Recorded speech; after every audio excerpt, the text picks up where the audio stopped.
Hello, and welcome to another edition of Pirate Parents Live. My name is Carter Fenwick. I'm the Director of Parent and Family Programs here at ECU.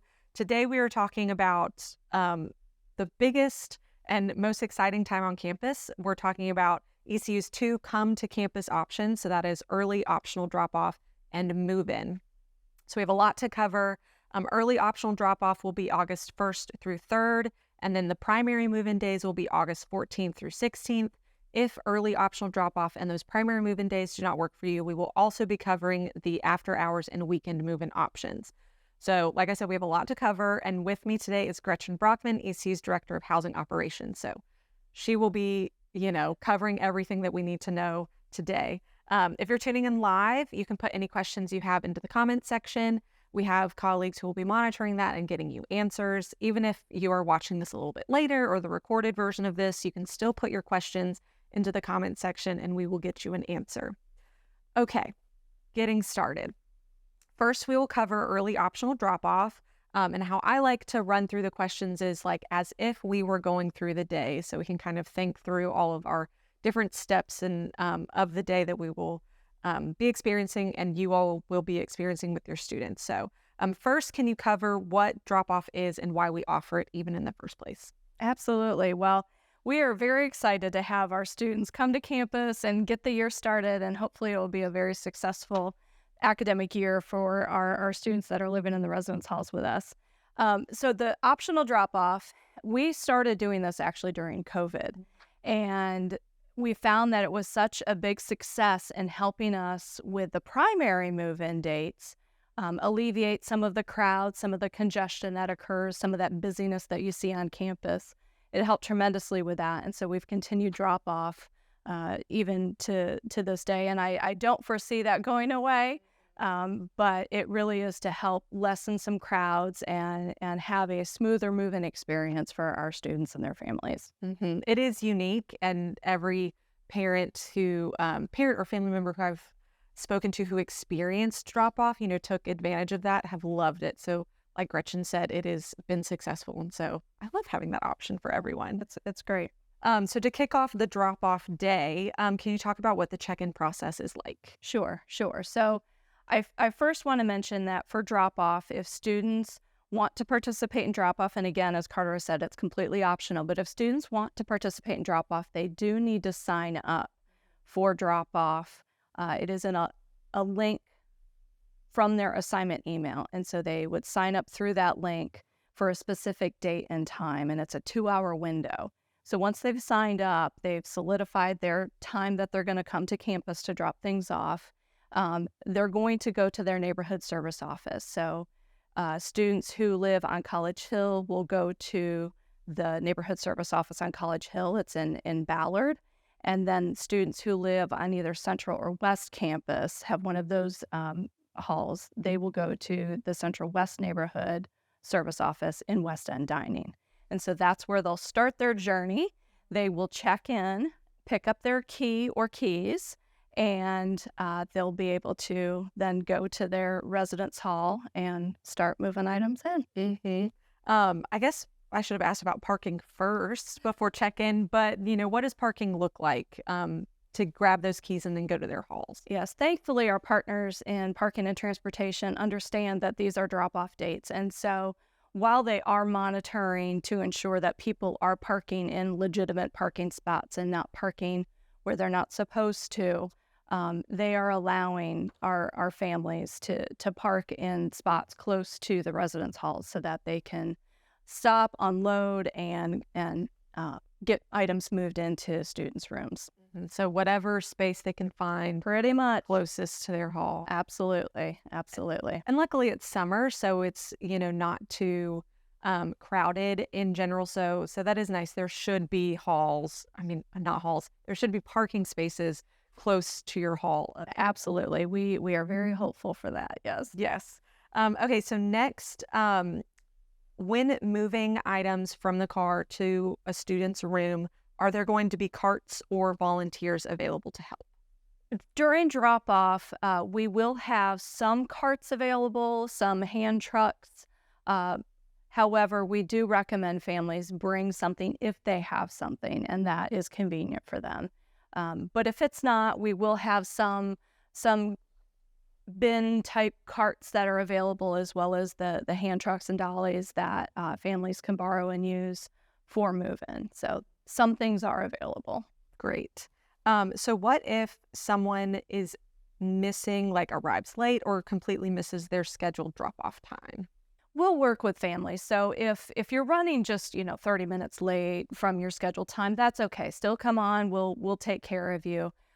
If you've missed your day and need a different day, then give our office a call. But again, we're going to work with families, knowing that things come up and emergencies happen, and you can't always control the traffic.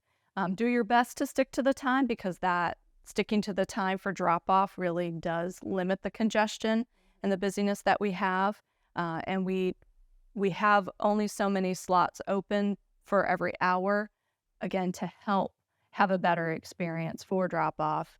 That's using the elevators, finding those parking spots, using the carts. And so as close to that time that you can stick to, we need that to happen to help with the whole process. Yes. But again, if we're running late, traffic, something like that, still come on and we'll take care of you. Awesome. So is there a checkout process for drop-off? And if so, what does that look like? There is no checkout. Once a student picks up their key or keys, they have them in hand. And so they need to keep track of them and know where they are and bring them with them when they return to campus on August 16th. And so once they check in for drop-off and they get their key, it's in their hand and it's their responsibility to make sure that they hang on to it. So once they're done in the room and dropping everything off, they don't have to check back out with us or anything like that. Mm-hmm. Yeah, you're free to go. Yep. And like Gretchen said, don't lose your keys, because that is not a fun process. It is not. It is not, because there are charges that go with that when we lose our keys. So just hang on to the keys. Make sure you bring them back with you. That's the other big piece. Yes, yes. And so when students come back for the fall, after they've gone through this drop-off process, is there a certain day, time they need to come? What does that look like for them just coming back to campus? Right. So our students who participate in drop-off, we're encouraging all those folks to come back on Friday, August 16th after 3 p.m. Some of the reason for that is because during primary move-in dates, we'll have security on campus, and you'll need an actual move-in vehicle pass to get through campus and get to some of those locations. And so for families who already have their key and have already checked in, they really do need to come back on that Friday, August 16th. Things really aren't happening on campus. Our big welcome events and our traditional events really kick off and start that Friday evening, so nobody's going to miss anything. But we do need folks to return on that Friday, August 16th. Now, we have a few outliers with that. We have some students who participate in living learning communities or have specialty programs, and those folks are going to need to listen to their program director and return to campus whenever their program director has indicated that they need to return. Yes, because they have special programming specific to them. Absolutely, absolutely. And we know who those students are, and so they'll be able to access their building that they need to. Awesome. So really my last question just about the drop-off process is, I guess, a logistical one for people who are participating in that. And we've gotten this question a few times, is will their dining locations be open on campus during drop-off? During drop-off, unfortunately, no. Most of our dining locations are closed. They're either preparing for the fall, for regular move-in, and training their staff and really getting ready to kick things off in that mid-August timeframe. I do believe the main campus student center, the Starbucks, will be open from 8 a.m. to 2 p.m. So folks that are here and you forgot your coffee and need a little bit of pick-me-up, that Starbucks and the main campus student center will be open on that Thursday and Friday. Saturday, nothing is open on campus in terms of on-campus dining facilities. But our Greenville community has much to offer as well. Yes, especially since we are close to the downtown area. There are lots of restaurants down there that you can pop in and eat lunch before you do drop off, pop in after you do drop off. And so there's, like Gretchen said, there's lots of other options, even if they're a little bit off campus. Absolutely. Yes. Okay. I feel good about everything we've talked about with drop off. Do you? I do. Great. Do. So now we'll move to, I guess, the main event, which is primary move-in, which we've already mentioned is Wednesday, August 14th through Friday, August 16th. And students, when they received their housing assignment, received a day and time of when they can move in during those primary move-in days. And again, as Gretchen has alluded to, it is to keep this well-oiled machine running, keeping lines shorter, keeping just everyone happy and moving through the doors and through the elevators and all of that. But we'll go through similarly the rundown of events that day. So check-in will look very different for primary move-in. So would you like describing that process Sure. to everyone? Sure. So when families and students come to campus for primary move-in, our regular move-in dates, that August 14th through 16, they're going to come to our athletic complex area. They're going to go to Minges. So Minges Coliseum, where our basketball teams play their games. They'll come to Minges and enter in. Students will pick up their key there, and then we will direct them where to go after they get their key. Students will get a vehicle move-in pass, so they'll be able to move about campus and get to where they need to go to unload their vehicle. So they'll get their key, they'll get their vehicle move-in pass, and then they return to their vehicle with their families. If there are multiple vehicles, that's fine. Just the student has to let us know that they need 2 or 3 passes for vehicles. That's perfectly fine. So they'll go back to the vehicles, and then they're going to queue up in front of the football stadium, in front of Ficklin Stadium. So they'll queue up, and then when space becomes available to unload at their location where they need to unload, they will be released to head to their location. Yes, it is amazing how many campus partners come together for this giant event. So it's honestly, from my perspective, very cool to watch. Okay, so they will be told when they can come to their drop-off, I guess, unloading location. So once they unload, what will parking look like for those cars? So what will happen as they get to their drop-off location? If you have students who've attended ECU before and have moved them in, we're doing things a little differently this year. So before, you might have parked your vehicle and unloaded and then moved stuff in and then moved your vehicle. This year, we're doing what we call stop, drop, and roll. And so there will be zones where vehicles will move up to. They'll stop the car. The driver never exits the vehicle. So the driver stays in the vehicle. We will have volunteers available. Volunteers will be there. We encourage the student to step out. Yes, thank you very much. We encourage the student to step out as well and unload the vehicle into the carts that we have, or onto the dollies that we have. And then the driver, once the car is completely unloaded, will then move on to our remote lots. And there will be instructions on those vehicle move-in passes that we're providing. There will be instructions and directions on how to get to the remote lot for that stop, drop, and roll area. And so we have remote lots throughout and around campus for families to park those vehicles at. And they're all within walking distance back to that particular residence hall. So all of our remote lots aren't very remote. They are remote, but they're not very remote. And again, just folks will walk back to the residence hall where their students moving in. Yes, to then help decorate. That's right. That's right. So you can be very strategic about who's in that driver's seat. Yes. As we get ready to get students moved in. Yes. So you mentioned that volunteers and carts will be available. It is going to be more than drop-off, correct? Correct. So the primary move-in days are our busiest days. I would say for drop-off, we're moving in anywhere between 20 and 30% of our student population. And so the rest of the crew will be coming in during that primary move-in time. So it is very busy. We encourage you to be patient, but it will be very busy, and you'll see a lot of activity. There's a lot of movement happening on campus.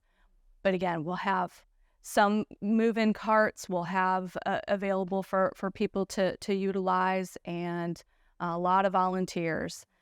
Where we don't have too many volunteers for drop-off, we'll have a lot of volunteers during the primary move-in days. So we're very grateful for, again, our campus partners, faculty and staff come out and help out. A lot of our student organizations and groups, and then a lot of our community organizations also come and help our students get all moved into the residence halls. So it's a very exciting time. it is. So what if someone misses that scheduled move-in time or the assigned move-in time or day? Our students are always welcome to come after their assigned time. So if their assigned time is, let's say, Thursday morning at 9 o'clock, their window is arrived between 9 and 12. That really is to help us, again, with the congestion that we might see with move-in and to manage the number of people that we're working with to get settled into their space. But they can always come after that time. And so they could come Thursday afternoon, they could come Thursday evening, they could come Friday at some point if a different day is better later in the week. They just can't arrive before their scheduled time. For some of our buildings and some of our halls and floors that we have, we are using them up until the 11th hour for some of our camps and conferences and temporary housing for some community members. And so the roommate will likely not be ready if you're coming before your scheduled time. And so we really need people to stick to that scheduled time as much as possible. Of course. Okay, so that was pretty much those primary move-in dates. Is there anything that you want to mention about these logistically, about these primary move-in days before we move to the after hours and weekend? I would just encourage families, if you have foldable wagons or if you have something that doesn't take up a lot of room, because I know a lot of our students are bringing their treasured items to campus, that you bring one of those wagons, because that will help facilitate the move-in and getting things to the room. I would also suggest those reusable water bottles of some sort. We have, throughout our residence halls, we have refillable water stations for families and students to stay hydrated.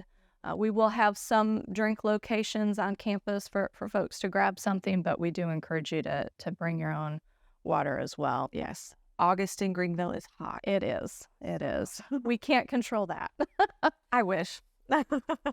Okay, so we'll move to the last kind of move-in options, I guess, which is the after hour and weekend move-in time. So for those, when can students use those? Yeah, so since we're up at Minges for the primary move-in time frame, those time frames are 9 to 4. So we'll start checking students in at 9 a.m. and we'll be finishing up with check-in at Minges at 4 p.m.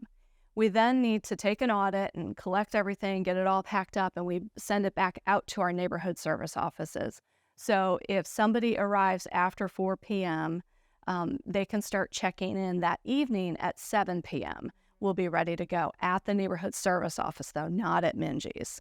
Parking's a little bit better in the evening as well, and so parking's less of an issue in terms of needing those vehicle passes and that kind of thing. So they would have those evening options. We'll be checking in and moving people in, giving out keys from 7 p.m. to 10 p.m. at both neighborhood service offices for our students and families. So that's one very big possibility, especially with it being typically cooler in the evenings. That might be a really good option for some of our families who can't come during that 9 to 4 window of time. So that's in the evenings. What about the weekend? Weekends, we will be ready to go, again, 9 a.m. until about 10 p.m., both on that Saturday and Sunday before classes start. And we do have a lot of students that choose to wait until that weekend time to get moved in and settled in for various reasons. And so, again, same deal. Vehicle move-in passes aren't going to be necessary on the weekends. And there hopefully will be plenty of parking for folks to have their vehicle here to unload and get settled in on the weekend if they need to. But yeah, they'll be able to go to the neighborhood service office for those weekend hours to pick up their key. Awesome. For the after hours and weekend times, and I guess even for drop off, early optional drop off, are there any limitations to the number of family members or guests who can come and help them move in? There are not. There's not a limit. We're not going to say, "Oh, you brought 10 people. You're not allowed past this line." We don't really manage that. We've got enough other things that we're trying to set up and get ready and get right for students.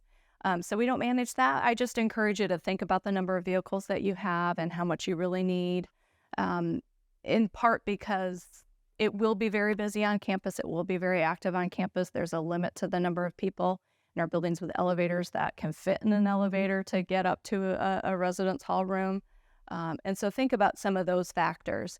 I think heat and weather could also be something to consider and think about, but there isn't necessarily a limit. If people want to bring their extended families, that's fine to assist with that. Just really think about who needs to be here, because that does add to the mix and the busyness. Yes. Yeah. It's a lot. Grandma, as much as we want grandma and grandpa to be there, it will be likely 90, 95 degrees outside, waiting in a line and trying to get upstairs. It might not be the best time to bring grandma and grandpa. We do have family weekend in September 27th through the 29th. Shameless plug.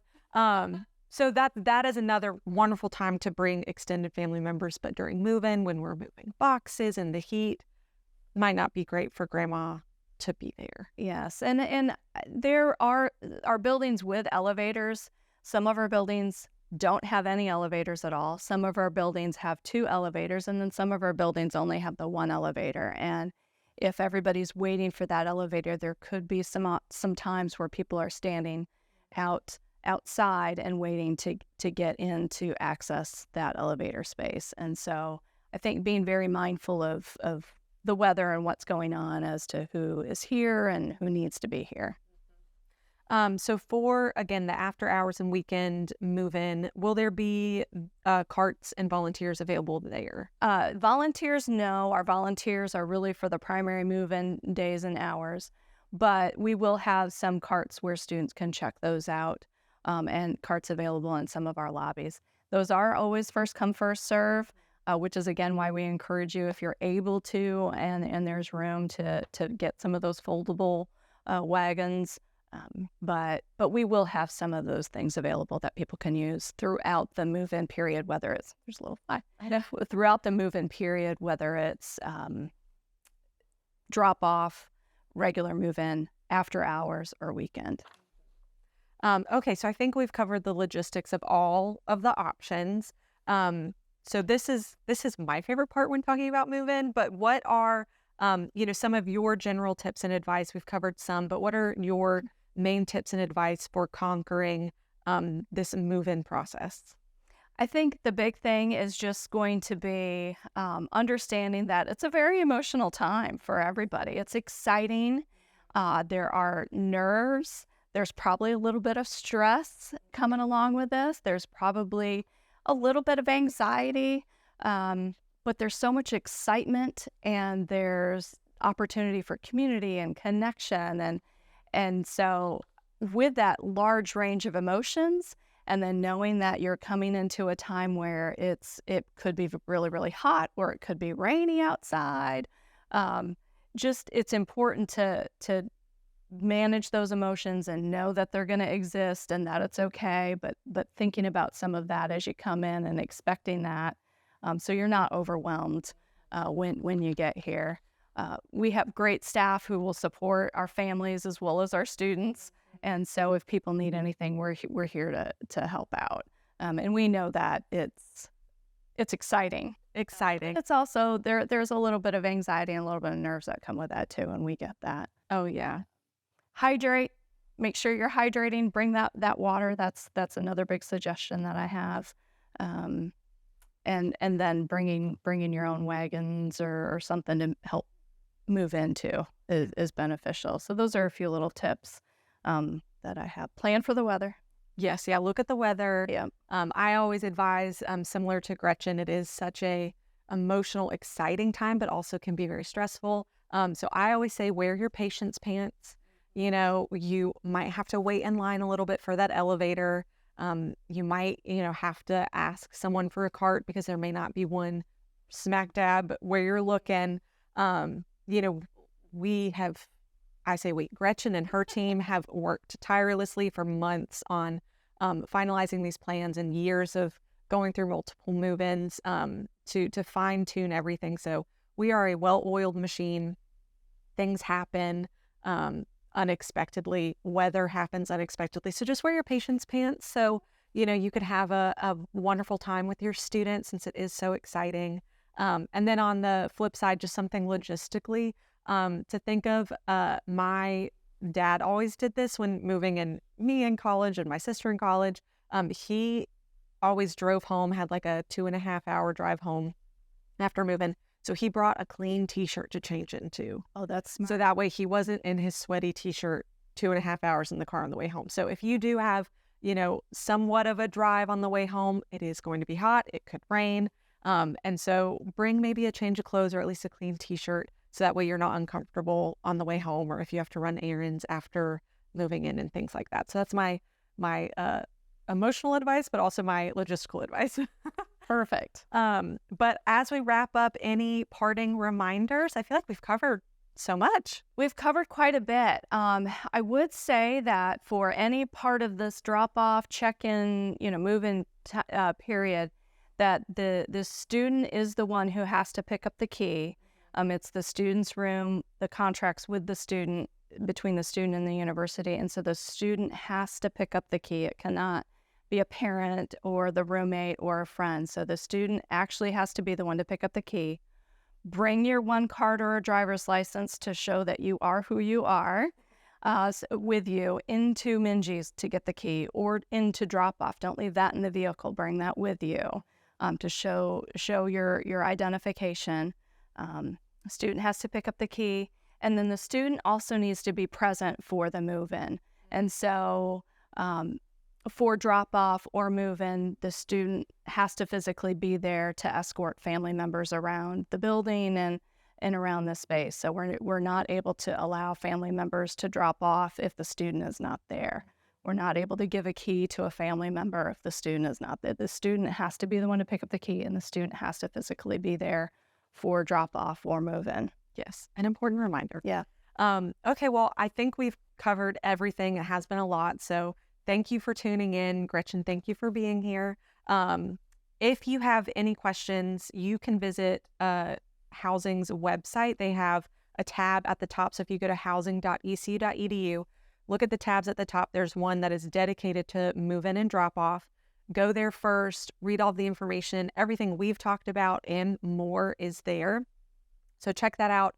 And even after watching this or visiting the website and you still have some specific questions, don't hesitate to reach out to the housing office. You can send them an email at housing@ecu.edu, or you can call 252-328-4663. And they will assist you with your questions. But again, we're doing this, so hopefully we're answering them all here. But again, thank you, Gretchen, for being here. Thank you for tuning in. And we absolutely cannot wait to see your students move in on campus in August. That's right. Go Pirates.